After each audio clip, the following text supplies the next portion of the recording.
Today, I wanted to chat about how life's been going and give a little update on some of my 2026 goals that I made a previous video about, which you can watch right here. This channel is about life in progress, so this video is literally that, just my goals, my projects, and my home in the making. So just to bring it back real quick, just to recap that previous video that I had mentioned, a few goals that I had in my mind when I made that video that I was working on implementing for 2026. The first one was weight loss for sure. And I'm really excited to announce that the weight loss journey is going pretty good actually. It's going way more decent than I thought. I've been exercising consistently every day this whole year basically. And yeah, I found joyful movement that I can do sustainably and that really I've seen a really big change in how it benefits me. So let's get into that. My main word of the year was consistency, which I have really tried to keep it moving literally and figuratively in the weight loss arena. I have so far basically worked out every single day this year, and starting from being mostly sedentary and going up a very low amount of steps every week until I reached an hour of walking every single day. And I barely even consider what I do working out. I really just consider it more like a joyful movement, like I said, because it's really easy, it's really low impact. I do it when I'm working. And I've noticed so many benefits from doing this, honestly, even just for these 3 months. I've really noticed that I have a lot more energy to tackle the day now, and my mood has gone up. Like, it's been really helpful even for my ADHD. I have hyperactive ADHD, which means that I have a hard time sitting still, basically. Like, I'll be fidgeting all over the place, and I'll be playing with my hands, playing with my hair, just, stimming basically all over the place, just trying to get my thoughts in order. And moving my body every single day, carving out that little chunk of time in the day to do it, has really helped my hyperactivity and my focus. And the consistency that I've learned to be confident in myself with about my physical self-care is a really big milestone for me, because as someone with mental illness and chronic illness, where I slip up when those things are getting bad is definitely my physical health. And just walking consistently every single day has shown me that, one, that these good habits are infectious. Like, I literally stack more and more good habits on top of walking because it just brings it into my focus, I guess. The consistency has also just built up my confidence to do other things and meet my other goals. So yeah, if you guys relate, I have a lot of weight to lose, so if you want to hear more about that, just leave me a comment below and I will talk more about it. Another goal of mine was to make better systems for the upkeep and maintenance of the house.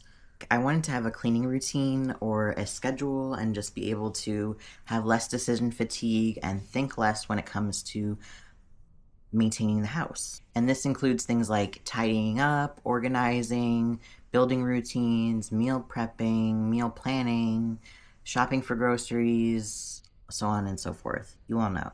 And while it hasn't manifested completely, I have been chipping away at this pretty solidly. As you can see here in this little clip, I am tidying up a small area of the house that used to be a total disaster zone. Now it's a slightly better looking area that is mainly not really used in a functional way right now, but it does have our books and our coffee station, so that's always nice.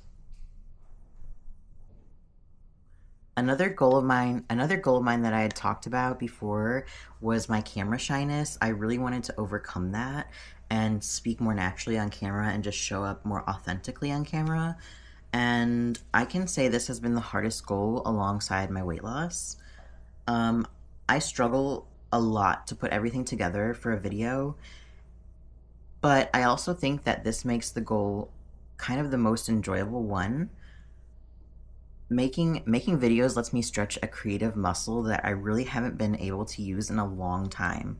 I don't have a creative job right now, and I also was talked out of creativity in the past by people who thought art wasn't worth my time.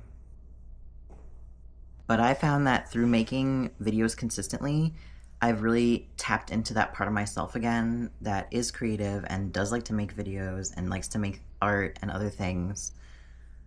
And it's a fun journey to be on, and I am happy to have others watching along. I was just thinking how one of my videos got 25 views, and I was thinking, like, that doesn't seem like a lot, but in my mind, it does seem like a lot because that's like a whole classroom full of people, is what I was thinking. And that would be crazy to just be showing your video to a whole classroom of people in real life. Like, it doesn't seem like much, but it is really fulfilling to me. So, in regards to moving across country, I finally feel like I'm settling in. I know that has to do in part with the weather getting a little bit better. Like, it's finally feels like spring, and that makes me kind of tap into this previous outdoorsy part of myself that I didn't really connect with in many, many years since I lived in Florida. And the weather there is always really hot, too hot to go outside and be, enjoyable. So, and the nice weather has literally got me planting a garden this year. It will basically be the first garden of my own, I think, ever in my life. And this past weekend, I found out how to start seeds and make seed starting soil mix.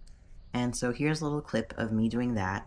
I mixed three things, which are pretty easy to find on Amazon and inexpensive. I can link to what I bought in the description too if that's easier, because I did buy it all off Amazon. Anyways, I mixed equal volume of seed starting potting mix, which is mainly peat moss, with an equal volume of perlite and vermiculite. Peat moss helps retain moisture, while perlite helps drainage, and vermiculite helps aerate the mix. That's what I've learned from YouTube, by the way. Aeration is very important for seedlings, and why some houseplants that I've had in the past, I think I've killed by overwatering. I have this simple setup with just some cells for the seeds and a drip tray. This one also has a humidity dome with some lights built in. And we have to just wait and see if they sprout. I also have some soil warming mats down underneath the tray until I see that they germinate, basically. If you've ever gardened, please let me know in the comments if this looks right. I could use the help. And how I picked my plants was I basically read up on what to plant this time of the year in my location by my zip code, and I chose things all along that line of thinking. So I picked some onions, I picked celery, peppers, as well as flowers, and even though I know it's really too early because it just snowed the other day, I did start a whole bunch of tomatoes, different types of tomatoes. I know it's too early, but I think it's a good experiment to see how early I can start them, because it is never too early to have homegrown tomatoes. They are amazing if you've never tried them. Oh my God. And yeah, I'm really excited just to see how it turns out and just what I can grow in my backyard. Anyways, that's all from me this week. Let me know if you relate to any of the things I talked about in this video. I really want to hear what all my 25 viewers are thinking about this. They want us to help each other stay accountable and stay on track for our progress and our goals in 2026. So next week's content will be probably more of a typical home reset, but it will still be a little bit of a vlog and an update just like usual. And I hope that you join me to check on the seeds and let me know if you guys want to hear more in depth on anything like what my garden plans are or my weight loss journey where I will be losing 100 pounds. If any of that sounds fun to you, I would love if you subscribed. It's a free way to support the channel. See you next week. Bye.